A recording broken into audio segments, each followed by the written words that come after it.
दोस्तों, रसिया के अंदर एक होटल में कुछ भारतीय मजदूर लोग बैठकर खाना खा रहे थे और उनके सामने वाली टेबल पर एक बहुत ही ज़्यादा खूबसूरत रसियन लड़की बैठी हुई थी और वो भी खाना खा रही थी। तभी दोस्तों, भारतीय मजदूर और अपने दोस्तों से कहते हैं कि देखो, वो रसियन लड़की कितना खूबसूरत लग रही है। काश अगर मेरी इससे शादी हो जाती तो बहुत मज़ा आता। मेरे गांव में मेरी लोग बहुत तारीफ़ करते। तभी दोस्तों, दूसरा मज़दूर कहता है कि काश अगर मुझे ये लड़की एक रात के लिए मिल जाती तो मेरी तो ज़िंदगी संवर जाती। दोस्तों, ये सभी भारत मज़दूर वहाँ पर बैठकर खाना खा रहे थे और उस होटल के अंदर उस रसियन लड़की का मजाक उड़ा रहे थे और हिंदी में बातचीत कर रहे थे। बातचीत करके ये लोग उसका मजाक उड़ा रहे थे, लेकिन इन भारतीय मज़दूरों को पता नहीं था कि उस रसियन लड़की को हिंदी बोलना और समझना बहुत अच्छे से आता है। और ये लोग सोच रहे थे कि उसको हिंदी नहीं आती है और ये लोग उसका हिंदी में मजाक उड़ा रहे थे।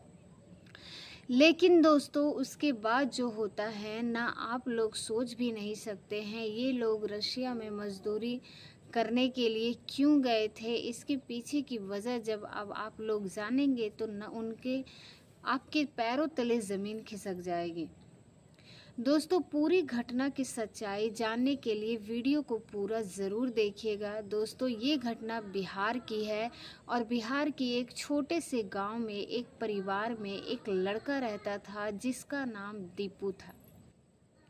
दोस्तों, दीपी को उम्र अभी 22 साल थी और दीपू आईटीआई की पढ़ाई कर रहा था। दीपू के पापा सूरत में एक कंपनी में रहकर काम करते थे और दीपू की माँ हाउसवाइफ थी और वो वहाँ पर काम काज करती थी। दीपू के पापा बहुत ज़्यादा पैसा तो नहीं कमाते थे, लेकिन अपने परिवार का पालन पोषण बहुत आराम से करते थे। इतना पैसा वो कमा लेते थे दोस्तों, जो पप्पू था वो रोज़ सुबह सुबह उठकर अपने कॉलेज जाता था, पढ़ाई करके शाम को अपने घर पर आता था और बहुत ही इस तरीके से पूरे परिवार वालों की ज़िंदगी गुजर रही थी। लेकिन जब दीपू का आईटीआई कंप्लीट हो जाता है और तब दीपू के माता पिता सोचते हैं कि उनका जो बेटा है वो अब बड़ा हो गया है और उसकी पढ़ाई भी पूरी हो गई है, वो किसी कंपनी में काम करके अपना खर्च निकाल सकता है और घर का खर्च चला सकता है। दोस्तों, यही वजह था कि दीपू के पापा सूरत में एक कंपनी में बातचीत करते थे और दीपू की नौकरी वहां पर लगवा देते हैं। दोस्तों, दीपू आईटीआई किए हुए थे और वो वहां पर उसको मशीन बनाने का काम मिलता है और जिस कंपनी में वो काम करता है उस कंपनी में बहुत बड़े बड़े मशीन बनाए जाते थे और उस मशीन को भारत से विदेश में सप्लाई किया जाता था। दोस्तों, दीपू वहाँ लगभग 1 साल तक उस कंपनी में रहकर काम करता है और ट्रेनिंग करता है और उस काम को सीखता है। तो उसको पता चलता है कि जिन लोगों को इंग्लिश बोलना अच्छे से आता है उनकी सैलरी बहुत ज़्यादा है, क्योंकि दोस्तों, जो लोग इंग्लिश बोलते थे वही लोग मशीन को लेकर विदेश में जाते थे और विदेश में उस मशीन को लगाते थे और लगातार फिर वापस चले आते थे, तो उनको पैसा बहुत ज़्यादा मिलता था, क्योंकि विदेशी कस्टमर को भी वो लोग बहुत अच्छे से डील कर पाते थे क्योंकि उनको इंग्लिश बोलना आता था। अब दोस्तों, यही वजह थी कि दीपू सोचता था कि अगर मैं भी इंग्लिश सीख लूँगा तो मुझे भी अच्छा खासा पैसा मिलेगा और वो भी विदेश जा पाएगा मशीन लगाने के लिए। ये बहुत ज़्यादा पैसा कमाए। अब दोस्तों, यही वजह थी कि वो दीपू अपने दोस्तों से अपनी कंपनी के अंदर इंग्लिश में बातचीत करना स्टार्ट कर देता है और धीरे धीरे करके पूरे परिवार 1 साल के अंदर अच्छे से अपना काम भी सीख लेता है और इंग्लिश बोलना सीख लेता है। तभी दोस्तों, दीपू जो रहता है अपने मैनेजर के पास जाता है और अपनी कंपनी के मैनेजर से कहता है कि सर, आप किसी भी तरह से ये काम मुझे सिखा दीजिए और मुझे इंग्लिश बोलना आ गया है और अब मैं अपना काम भी अच्छे से सीख लिया हूँ। अगर क्योंकि कभी विदेश जाने का मौका मिलेगा तो आप मुझे एक बार ज़रूर बताइएगा, मैं भी विदेश जाकर काम करना चाहता हूँ। तब दोस्तों कंपनी का मैनेजर कहता है कि ठीक है, अगर मशीन का कोई ऑर्डर आएगा तो मैं तुमको ज़रूर बताऊंगा, तुम भी जाकर काम कर लेना। अब दोस्तों इस तरीके से वक्त गुजरने लगा था और कई बार विदेश से मशीन लगाने का ऑर्डर भी उसके मैनेजर को मिलता था, लेकिन दोस्तों कंपनी का मैनेजर दीपू को भेज ही नहीं रहा था। दीपू कई बार अपने मैनेजर से रिक्वेस्ट करता था और कहता था कि सर मुझे एक मौका दीजिए, लेकिन दोस्तों कभी भी उसको विदेश जाने का मौका नहीं मिलता था। तभी दोस्तों दिवाली का त्यौहार आता है और बहुत सारे कंपनी मैनेजर काम छोड़कर अपना घर चले जाते हैं छुट्टी मनाने के लिए, लेकिन जो दीपू था वो कंपनी में काम करता है और वो घर पर ही नहीं जाता है छुट्टी मनाने के लिए। तभी दोस्तों दीपू के मोबाइल पर उसके मैनेजर का फ़ोन आता है और कंपनी का मैनेजर दीपू से कहता है कि दीपू, रसिया से एक मशीन का मुझे ऑर्डर मिला है, मैं सोच रहा हूँ कि इस बार तुमको भेज दूँ, लेकिन पता नहीं तुम वहाँ पर जाकर अच्छे से काम कर पाओगे या नहीं कर पाओगे, मुझे थोड़ा सा डाउट लग रहा है।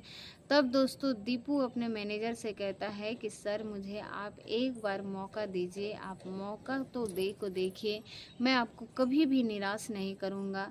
दोस्तों कंपनी के मैनेजर के पास ना तो कोई दूसरा रास्ता था और कोई नज़र नहीं आ रहा था, क्योंकि उस कंपनी में जितने भी सीनियर लोग थे, जो भी जानकार लोग थे, वो सभी लोग दिवाली की छुट्टी पर अपने अपने घर चले गए थे। इसीलिए मजबूरी में कंपनी का मैनेजर दीपू को उसके साथ 3-4 मजदूरों को मशीन लेकर रसिया भेज देता है। अब दोस्तों दीपू को पहली बार विदेश जाने का मौका मिला था तो दीपू बहुत खुश हो रहा था, लेकिन जैसे ही दीपू रसिया पहुंचता है, आज उसका वहाँ पर पहला दिन था। दीपू अपने दोस्तों के साथ रसिया में बहुत ज़्यादा खुश था और इधर उधर का जगह घूम रहा था, लेकिन शाम के वक्त जब दीपू अपने दोस्तों के साथ होटल में खाना खाने के लिए जाता है तो एक टेबल पर ये लोग बैठकर खाना खा रहे थे और दीपू देखता है कि उनके सामने वाले टेबल पर एक बहुत ही ज़्यादा खूबसूरत रसियन जो लड़की है वो बैठी हुई है और खाना खा रही है। दोस्तों दीपू उस लड़की को देखकर उसको पसंद करने लगता है। दीपू अपने दोस्तों से कहता है, काश अगर ये लड़की मुझे मिल जाती तो मुझे कितना अच्छा होता, अगर मेरी शादी इस लड़की से हो जाती तो मेरे गांव में मेरा बहुत ज़्यादा वाहवाही होता। तभी दोस्तों दीपू का दोस्त कहता है कि अगर ये लड़की आज रात के लिए मुझे मिल जाती तो मुझे बहुत अच्छा मज़ा आता, मेरी तो पूरी ज़िंदगी संवर जाती। अब दोस्तों इस तरीके से दीपू और दीपू के दोस्त उस होटल में बैठकर हिंदी में उस रसियन लड़की का बहुत ज़्यादा मजाक उड़ा रहे थे। अब दोस्तों आप लोग जानते हैं कि भारतीय लड़के किसी लड़की का कैसे मजाक उड़ाते हैं, कैसे उनके ऊपर टिप्पणी करते हैं और उसके ऊपर बोली फेंकते हैं।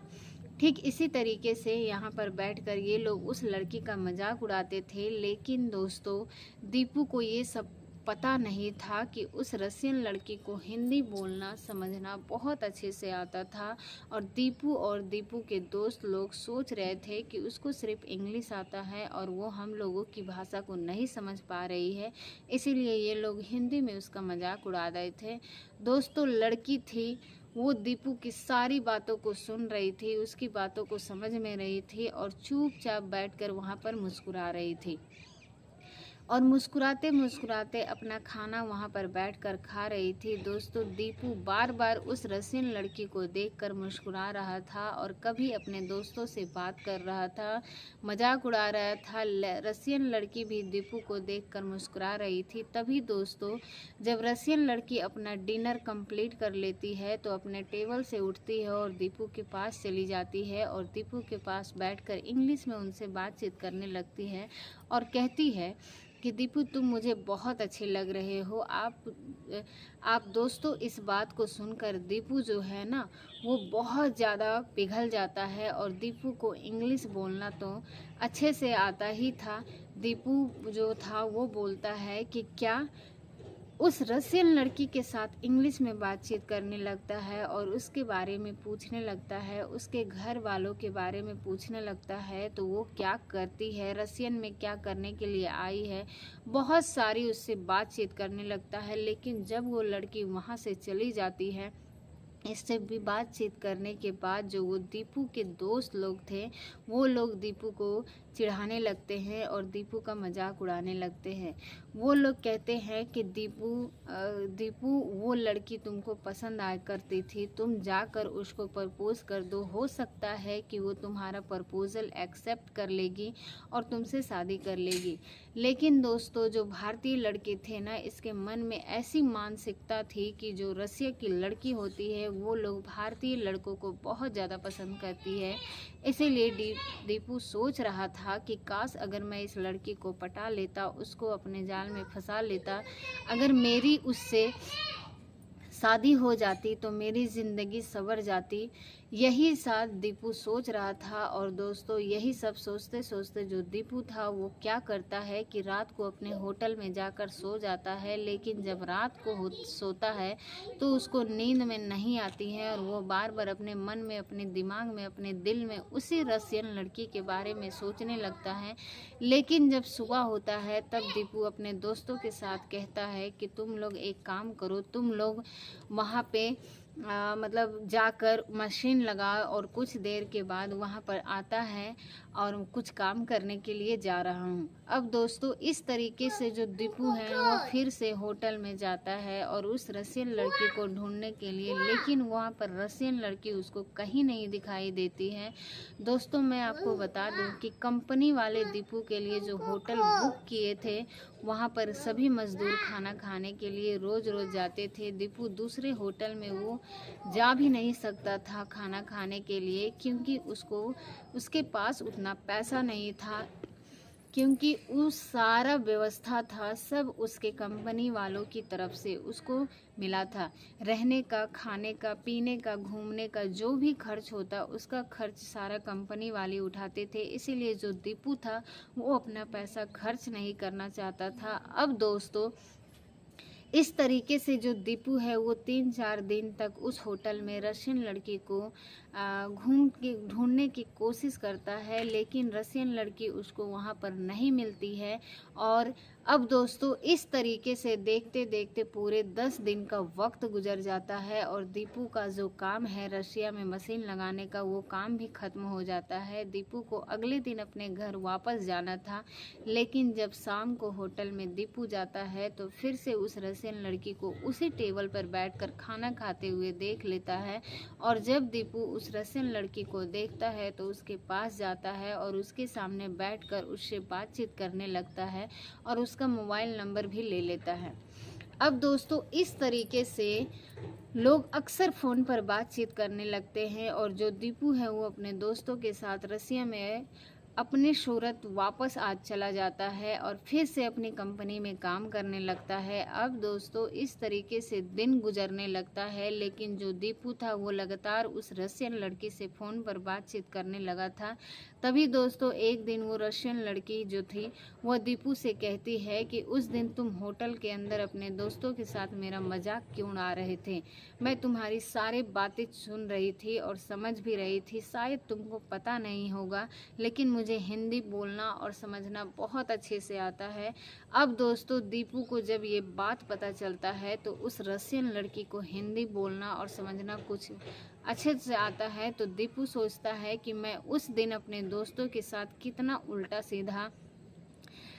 उल्टा सीधा उसके बारे में बोला था। लेकिन मैं वो इस दिन मुझसे कुछ बोली भी नहीं थी। वो मुझसे आकर बात की और बात करके चली गई। दोस्तों, दीपू को अपने ऊपर मतलब शर्मिंदगी महसूस होने लगती है। लेकिन जब दीपू को ये बात का पता चलता है कि उसको भी हिंदी बोलना आता है, वो भी मेरी बात को समझ सकती है, तो दोस्तों, दीपू उस रशियन लड़की को मोबाइल पर ही उसको प्रपोज कर देता है और कहता है कि मैं तुमसे बहुत ज़्यादा प्यार करता हूँ और तुमसे शादी करना चाहता हूँ। दोस्तों, रशियन लड़की उससे कहती है कि दीपू, ये देखो, मैं तुमसे ज़्यादा मिली-जुली नहीं हूँ, बस 1-2 बार मैं तुमसे मिली हूँ। पहले तुम रशिया आना, मैं तुमसे यहाँ पर मिलूँगी, तुमसे बातें करूँगी, तुम्हारे साथ कुछ वक़्त बिताऊँगी, साथ में डिसाइड करूँगी, फिर मैं तुम्हारे साथ शादी करूँगी।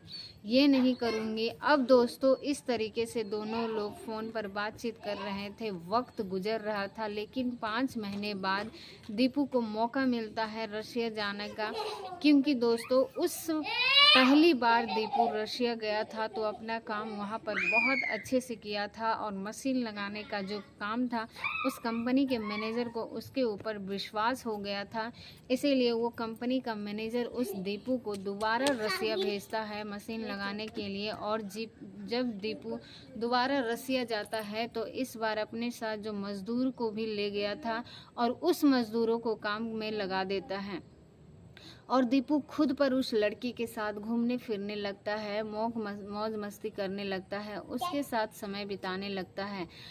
दोस्तों धीरे धीरे करके उस रशियन लड़की को दीपू से प्यार हो जाता है, और दीपू का जो पहली नज़र में उस रशियन लड़की से प्यार हो गया था, तभी दोस्तों एक दिन रशियन लड़की दीपू से कहती है कि मैं तुमसे अपने मम्मी पापा से मिलवाना चाहती हूँ। तब दीपू कहता है कि ठीक है, अगर तुम अपने माता पिता से मिलवाना चाहती हो तो हम लोग जिस होटल में मिलते हैं उसी होटल में तुम अपने मम्मी पापा को लेकर आना, मैं तुमसे वहीं पर मिलूँगा।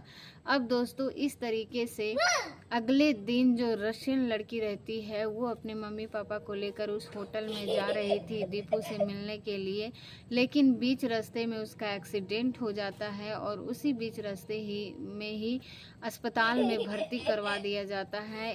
इधर दोस्तों जो दीपू था वो होटल में बैठकर लगातार इंतज़ार कर रहा था और लगातार उसके मोबाइल पर फ़ोन किए जा रहा था, लेकिन जो उसका मोबाइल नंबर था वो स्विच ऑफ था। दोस्तों दीपू जो है वो पूरा दिन उस होटल में बैठकर उसका इंतज़ार करता है, लेकिन पूरा दिन उसका मोबाइल स्विच ऑफ रहता है और दीपू बहुत परेशान हो जाता है। और दीपू सोचता है कि अपने मम्मी पापा से मुझे मिलवाने के लिए वाली थी, लेकिन अचानक से वो अपना फ़ोन स्विच ऑफ क्यों कर दी, आखिर वजह क्या हो सकती है।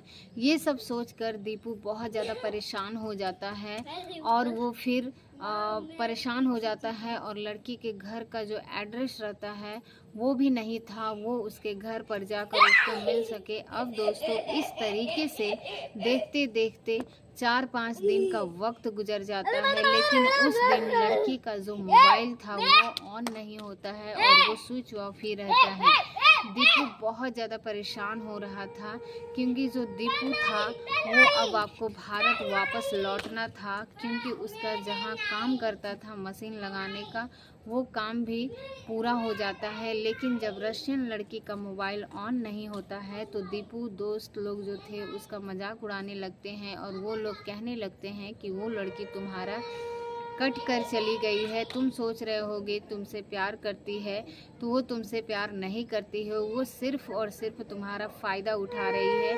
अब दोस्तों दीपू जब इस बात को सुनता है तो उसके दोस्त इस तरीके की बात कर रहे हैं तो वो उसके बारे में सोच कर रोने लगता है, क्योंकि वो जो दीपू था ना वो रशियन लड़की से सच्चा प्यार करता था, लेकिन दोस्तों वो भी कह सकता है अब दूसरों मजबूरी में दीपू रशिया में इंडिया चला आता है और वो अपनी कंपनी में आकर काम करने लगता है। लेकिन दोस्तों अब उसका मन काम में नहीं लग रहा था, वो लगातार दीपू जो था वो उसी के बारे में सोच रहा था और सच कर दुखी हो रहा था, और लगातार इंडिया से रशियन लड़के के मोबाइल पर फ़ोन कर रहा था, लेकिन उसका फ़ोन अभी तक ऑन नहीं हुआ था। अब दोस्तों टेंशन में रहने की वजह से दीपू का जो मन था वो मन में भी नहीं लग रहा था, और यही वजह थी कि दीपू अपनी कंपनी से रिज़ाइन दे देता है और अपने घर चला जाता है और घर पर जाकर रहने लगता है, क्योंकि दोस्तों उसको रशियन लड़की की याद सता रही थी और याद सताने की वजह से काम में उसका मन नहीं लग रहा था, इसीलिए वो अपने घर पर चला जाता है। अब दोस्तों देखते देखते पूरे 1 महीने का वक्त गुजर जाता है, तभी दोस्तों 1 महीने बाद उस रशियन लड़की का दीपू के मोबाइल पर फ़ोन आता है। तो दीपू जब उस लड़की से मोबाइल नंबर अपने मोबाइल में देखता है तो बहुत ज़्यादा खुश हो जाता है और दीपू उसका फ़ोन उठाता है और उसके सामने फ़ोन पर ही फूट फूट कर रोने लगता है। दीपू उस लड़की से कहता है कि तुम मेरे साथ ऐसे कैसे कर सकती हो, तुमने मुझे छोड़कर कैसे जा सकती हो, तुम मुझसे शादी कर का वादा की थी और तुम मुझसे बोली थी कि मुझसे शादी करोगी और मेरे साथ रहोगी, जिंदगी भर रहोगी, लेकिन तुम मुझे छोड़कर कैसे चली जा सकती हो। अब दोस्तों जो रशियन लड़की थी वो ना तो दीपू की इस बात को सुनकर कहती है कि देखो दीपू, ऐसी कोई बात नहीं है, तुम जैसा सोच रहे हो वैसा कुछ भी नहीं है। मैं उस दिन अपने मम्मी पापा को लेकर तुम्हारे पास मिलने के लिए उस दिन आ रही थी, लेकिन इसी बीच रास्ते में एक्सीडेंट हो गया था और 1 महीने मैं अस्पताल में एडमिट थी, मेरा इलाज चल रहा था, इसीलिए मैं तुमको फ़ोन भी नहीं कर पा रही थी, मेरा फ़ोन भी टूट गया था और अब जाकर मैं नया फ़ोन ली हूँ, तब जाकर तुमको फ़ोन की हूँ। अब दोस्तों जब दीपू को ये बात का पता चलता है कि उसका एक्सीडेंट हो गया था इसीलिए वो फ़ोन नहीं कर पा रही थी, तो दीपू को अपने सोच के ऊपर और अपने ऊपर बहुत ज़्यादा पछतावा होने लगता है। तभी दोस्तों रशियन लड़की कहती है कि दीपू तुम जहाँ कहाँ से हो, मुझे अभी तुमसे मिलना है। और दीपू कहता है कि देखो अब मैं कभी भी रसिया नहीं आ सकता हूँ क्योंकि मैंने अपना काम भी छोड़ दिया हूँ। अब दोस्तों जब रशियन लड़की को ये बात का पता चलता है कि दीपू अपना काम छोड़ दिया है, वो रसिया लड़की अब नहीं आ सकता है, तो दोस्तों वो रसियन लड़की जो थी वो दीपू से सच्चा प्यार करती थी और वो किसी भी कीमत पर उसको पाना चाहती थी। दोस्तों रसियन लड़की दीपू से मिलने का एक प्लान बनाती है, लेकिन दीपू को नहीं बताती है कि वो उससे मिलने के लिए रसिया से वापस आ रही है भारत। अब दोस्तों इस तरीके से दोनों लोग फ़ोन से बातचीत करने लगते हैं और देखते ही देखते पूरे 15 दिन का वक्त गुजरता है। लेकिन 15 दिन के बाद अंदर जो लड़की थी रसिया वाली वो भारत वापस चली आती है और घर पर, लेकिन दीपू को ये बात पता नहीं चलता है कि वो लड़की उसके घर पर उसको मिलने के लिए आ जाएगी। अब दोस्तों दीपू अपने घर में सोया हुआ था, लेकिन जैसे ही बाहर का दरवाज़ा बजता है तो दीपू बाहर निकलता है और आखिर देखने के लिए कि कौन सा आया है। और जो दीपू है अपने आँखों के सामने वो रसियन लड़की को देखकर बहुत ज़्यादा हैरान हो जाता है। दोस्तों वो रसियन लड़की दीपू जो अपनी आँखों के सामने देखती है तो दौड़कर उसके पास चली जाती है और गले से लगाकर उसको फूट फूट कर रोने लगती है। तब तक दोस्तों आप आसपास के पड़ोसी लोग भी दीपू के इकट्ठा हो जाते हैं और तभी लोग उस रशियन लड़की को देखकर बहुत ज़्यादा हैरान हो जाते हैं। कुछ देर के बाद दीपू की माँ जब घर से आती है तो वो भी उस लड़की को देखकर बहुत ज़्यादा हैरान हो जाती है। तब जाकर दोस्तों दीपू है वो अपनी पूरी कहानी अपनी माँ को बताता है और माँ को कंपनी की वजह से रसिया काम करने के लिए जाता था, वहीं पर मुझे इस लड़की से मुलाकात हुई थी और ये लड़की मुझसे शादी करना चाहती है। मैं भी इससे बहुत ज़्यादा प्यार करता हूँ, मैं भी इससे शादी करना चाहता हूँ। अब दोस्तों इस तरीके से रसियन लड़की है वो दीपू के घर पर कुछ दिन तक रहती है और फिर दीपू अपने गांव के एक मंदिर में जाकर शादी कर लेता है और शादी करने के बाद हंसी खुशी उस रसियन लड़की के साथ रहने लगता है। तो दोस्तों यह भी आज की कहानी है, आपको कैसी लगी हमें कमेंट बॉक्स में ज़रूर बताइएगा। वीडियो पसंद आए तो वीडियो को लाइक करके चैनल को सब्सक्राइब ज़रूर करिएगा और आप सभी को मेरे वीडियो को वॉच करने के लिए बहुत बहुत धन्यवाद।